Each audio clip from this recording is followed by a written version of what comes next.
Olá, galera. Hoje na nossa aula a gente começa o estudo dos gases, né? Iniciando aí a parte da termodinâmica, tá? Então agora a gente vai fazer uma introdução sobre o estado gasoso, né? Discutir algumas características do estado gasoso, tá? Para a gente começar os nossos estudos na parte da termodinâmica. Então vamos lá, gente. De cara, vocês viram que quando a gente fez discussão de dilatação, a gente não entrou em detalhe nos gases, né, por causa das suas características serem diferentes quando a gente pensa numa dilatação, tá? Então, de cara, o que a gente precisa saber do estado gasoso, né? O que a gente aprende lá no 9º ano, quando a gente começa uma introdução aí dos estados. É o estado da matéria, né, em que o corpo tem maior quantidade de energia, com certeza, né, atingiu uma alta temperatura, recebeu muita energia para vibrar, né, não possui nem forma e nem volume definidos, então ele é muito fácil de expandir, como de ser comprimido, né, apresenta uma estrutura totalmente desorganizada, as moléculas estão mais livres, e é considerado um fluido por suas propriedades de compressibilidade e expansibilidade. É o que eu falei, facilidade de expandir e comprimir, né? A gente, na prática, nós vamos estar sempre trabalhando com o modelo teórico de gases, tá? Então, você vai ver que os exercícios, eles vão falar assim para vocês, considere o gás como sendo um gás ideal, tá? Na prática, o gás ideal, ele não existe, tá? No entanto, a gente vai usar esse modelo teórico porque os gases reais, eles têm um comportamento muito próximo do que a gente consideraria como sendo um gás ideal, tá? O gás ideal é aquele que as moléculas estão tão distantes que não tem mais interação entre elas, né? Então, na prática, isso não acontece, não existe, tá? Mas a gente cria um modelo geral para que a gente não tenha que ter uma fórmula para cada gás, uma discussão para cada gás, já que as diferenças são bem pequenas. Então, é como se a gente fizesse uma simplificação e criasse um modelo geral que a gente chama como sendo um gás ideal, tá? Então, os exercícios vão falar para vocês sobre gases ideais, mas fiquem atentos, na prática ele não existe, tá? É só um modelo teórico que se cria para a gente fazer um geral do estudo dos gases. Então, um gás que a gente chama de perfeito é aquele gás que está muito próximo do comportamento de um modelo teórico de um gás ideal, tá? Então, por isso os exercícios vão colocar, considere, né? As características de um gás ideal seria possuir baixa densidade, encontrar-se uma temperatura acima do ponto crítico, é o que a gente aprendeu lá no nosso diagrama de fase, né? O ponto crítico ele separa o estado gasoso em vapor e gás, então temperatura acima do ponto crítico é gás, tá? Ter moléculas que se movem desordenadamente, distantes umas das outras, possuir moléculas que colidem umas com as outras numa colisão elástica, ou seja, sem perda de energia, tá? Então, isso seria a característica de um gás ideal, tá? E os gases reais têm uma característica muito próxima disso, algumas diferenças entre um e outro ali, por isso a gente cria um modelo geral para todos, beleza? O estado gasoso, gente. Vocês lembram quando a gente falou sobre dilatação de um sólido ou de um líquido? A nossa preocupação era se tem variação de temperatura, tem dilatação, né? Então, necessariamente tinha que haver uma variação de temperatura, tá? De modo que a pressão, ela não influenciava na dilatação de um sólido ou de um líquido, né? Então, se você pega um objeto sólido e pressiona, por exemplo, aqui estou fazendo com a minha caneta, a pressão não vai alterar o volume dele, né? Se eu pego um líquido e pressiono aquele líquido, a pressão também não vai alterar o volume daquele líquido, né? Por isso, uma variação no volume era característica de variação de temperatura. Agora, nos gases, gente, não dá para falar que o volume do gás mudou só porque a temperatura mudou. A pressão influencia de forma direta aí nessa mudança de volume ou até mesmo numa mudança de temperatura do gás, tá? Então, se você pega um gás e pressiona um gás, você vai sim alterar o volume dele, você pode sim mexer na temperatura dele. Por isso, quando a gente trabalha o estado gasoso, a gente vai sempre estar trabalhando com essas três grandezas. Na física, gente, para a gente entender a termodinâmica, que é o nosso propósito, essas são as grandezas fundamentais. Entender o que está acontecendo com a pressão do gás, o volume do gás e a temperatura do gás, tá? Então, termodinâmica, o início é a gente julgar essas três grandezas que estaria acontecendo com o gás num evento qualquer, tá bom? No caso, gente, vamos ficar atentos às unidades de medida dessas três grandezas, tá?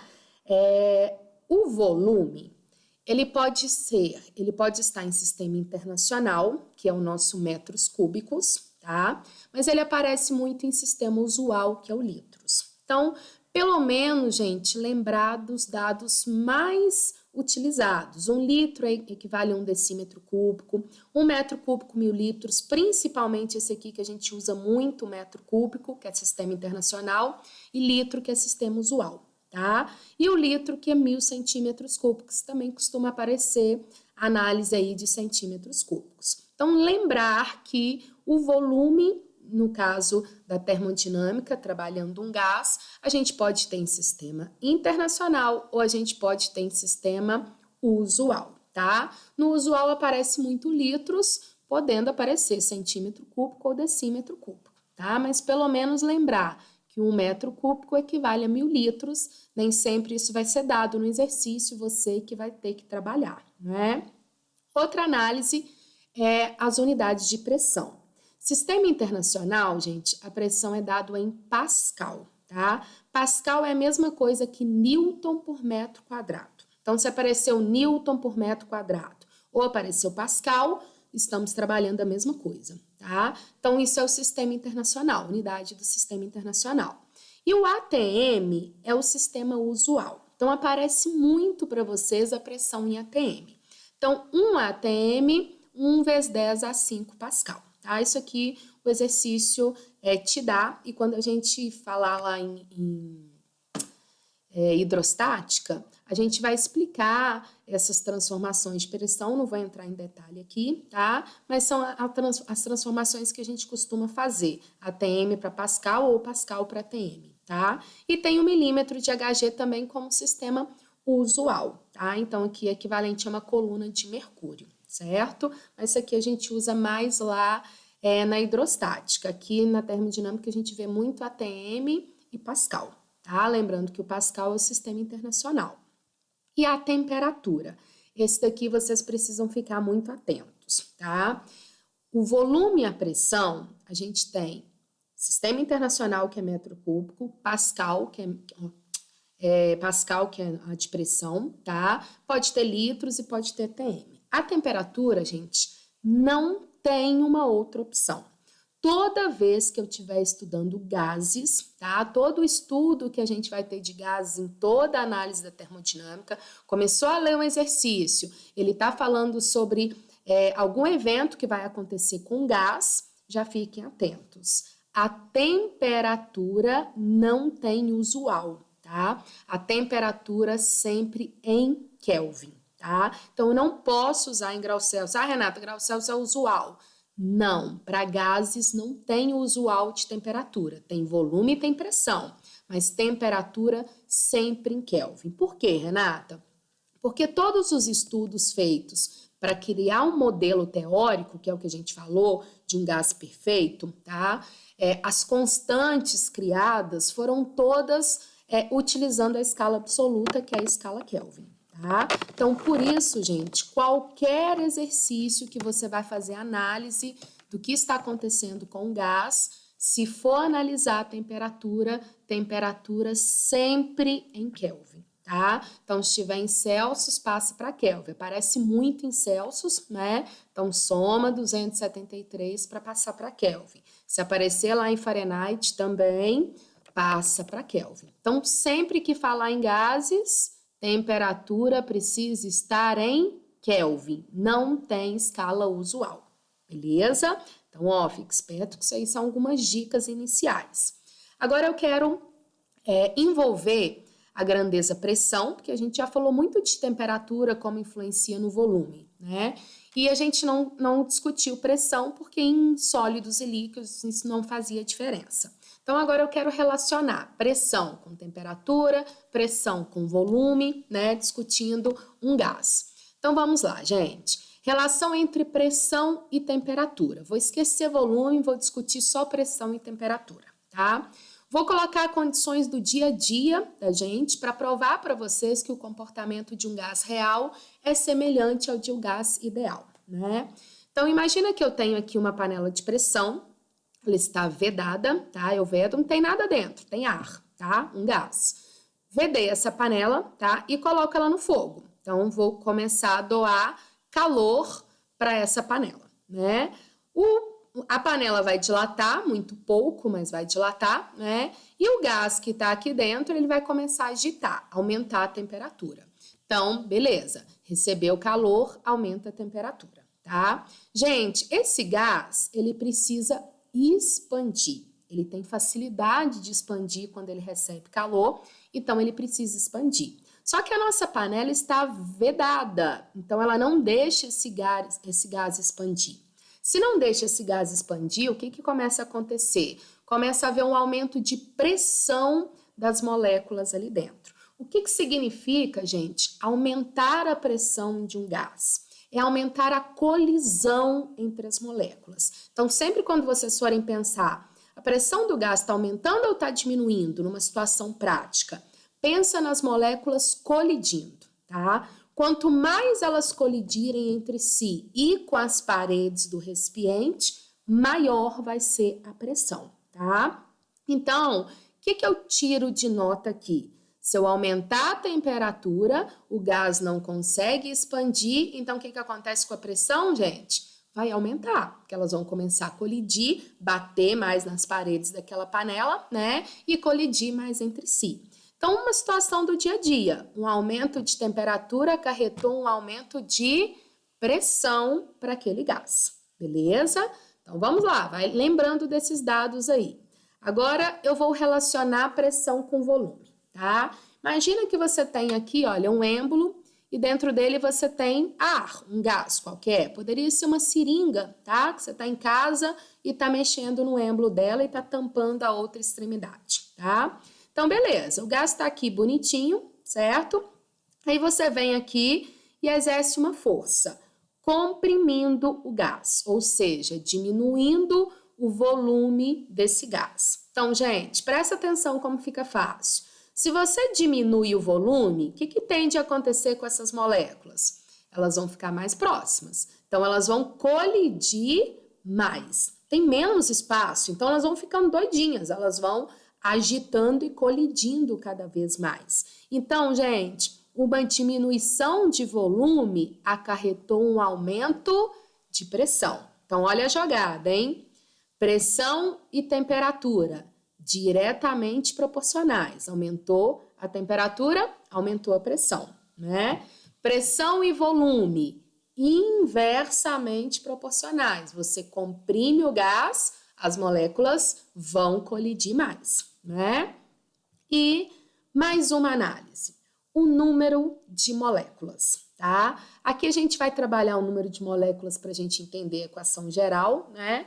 Mas essa parte de número de moléculas vocês estudam mais na química do que na física, tá? Aqui é só para a gente entender a nossa equação aí de gases, tá? E depois eu vou mostrar para vocês que na física a gente não fica muito preocupado com o número de mols. Então, olha lá, eu tenho aqui um recipiente que eu tenho representado por essas bolinhas como se fosse um número de moléculas ali dentro, tá? Então, se eu pegar e começar a colocar mais moléculas dentro desse recipiente, o que tende a acontecer com a pressão? Gente, quanto mais moléculas eu colocar aqui, vai ficar um espaço cada vez menor para mais moléculas, então a tendência é o quê? Elas colidirem mais entre si, né? Se elas vão colidir mais entre si, há um aumento de pressão. Então, o que a gente viu? Pressão e temperatura diretamente proporcionais. Pressão e volume inversamente proporcionais. Pressão e número de mol diretamente proporcionais, né? Então, beleza. Vocês devem lembrar bem da nossa equação aí, olha, de gases, que é a famosa puta véia que não rejeita tarado. Lembram dela, gente? Pressão, volume, número de mol, constante geral dos gases, que é o R, e temperatura, tá? Gente, o que que eu mostro aqui para vocês? Pressão direto com o número de mols, pressão direto com a temperatura. Como o volume, se eu isolar a pressão, o volume vai passar para cá dividindo, então volume inverso com a pressão. Tá vendo? Então, o que eu falei para vocês? Eu peguei 3 exemplos bobinho do nosso dia a dia e estou mostrando que essa equação, que é para gases ideais, né?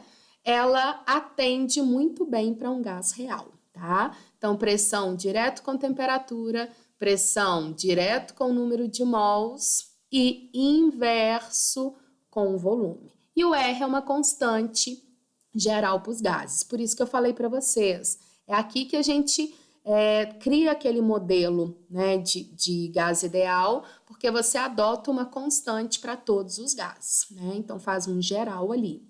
Gente, nós temos alguns tipos de constante que vão seguir as unidades. Então, se tiver, olha, em sistema internacional, Pascal, pressão em Pascal, volume em metro cúbico, um número de mol em mol, e a temperatura em Kelvin, ela vale 8,3. Renata, tem que decorar? Óbvio que não. Se você for usar isso num exercício, tá? Ele vai te dar e você só vai ver as unidades que precisa trabalhar, certo? Aqui, sistema usual, ATM litros, tá vendo? Continua o Kelvin, como eu disse lá na frente. E aqui, em milímetros de Hg e litro, continua o Kelvin. Então, tá vendo, gente, que independente de ser sistema internacional ou usual, sempre a temperatura fica em Kelvin, tá? Os outros vocês vão utilizar conforme a constante. Mas eu não quero que vocês se preocupem tanto com isso, porque isso vocês trabalham bastante mais lá na química, né? Então, vocês devem ver lá mais com geral dessa parte aqui. E vocês vão ver que a gente trabalha bem pouco essa parte de número de mols e a constante, né? A gente trabalha com as 3 grandezas, pressão, volume e temperatura, o que a gente vai focar mais na física, tá? Na termodinâmica.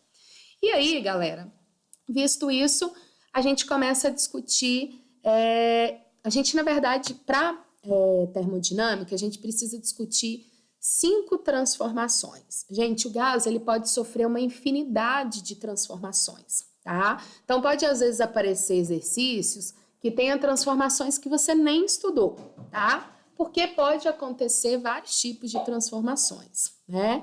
No entanto, aqui, específico para a termodinâmica, a gente vai estudar 5 básicas. Primeiro, a gente vai começar com as 3, tá? Essenciais, em que a gente trabalha a pressão, o volume e a temperatura, tá?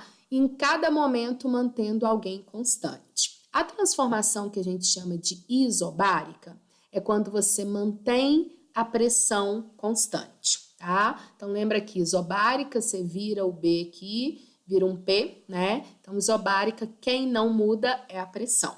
Então, você mexeu no volume e na temperatura do gás, mas a pressão não está mudando, tá? Então, gente, volume e temperatura mudam de forma diretamente proporcional. Então, imagina esse exemplo aqui, olha. Eu vou manter a pressão constante, ou seja, a pressão é o peso desse êmbolo aqui. Eu não estou mudando, não tem ninguém segurando, não tem ninguém atrapalhando ou puxando, né? Então, a pressão é equivalente ao peso desse êmbolo. Lembrando que pressão é força sobre área, né? Então, a força que está sendo feita aqui é o peso desse êmbolo. Então, a pressão não muda porque o peso não está mudando e a área não está mudando, tá? Só que aí você vem aqui e aumenta a temperatura desse gás. Se eu aumento a temperatura, a tendência dele é fazer o quê? Expandir. Ele consegue expandir? Consegue, porque esse êmbolo aqui está livre para se mover, né? Quando eu falar, gente, num exercício que a pressão é constante, é porque o êmbolo está livre para se mover, tá? A única coisa que mantém ali é o peso dele, não tem mais nada dificultando ele de deslocar, tá? Então, o aumento de temperatura acarretou um aumento de volume, mantendo a pressão constante, tá? Então, isso é o que acontece na isobárica.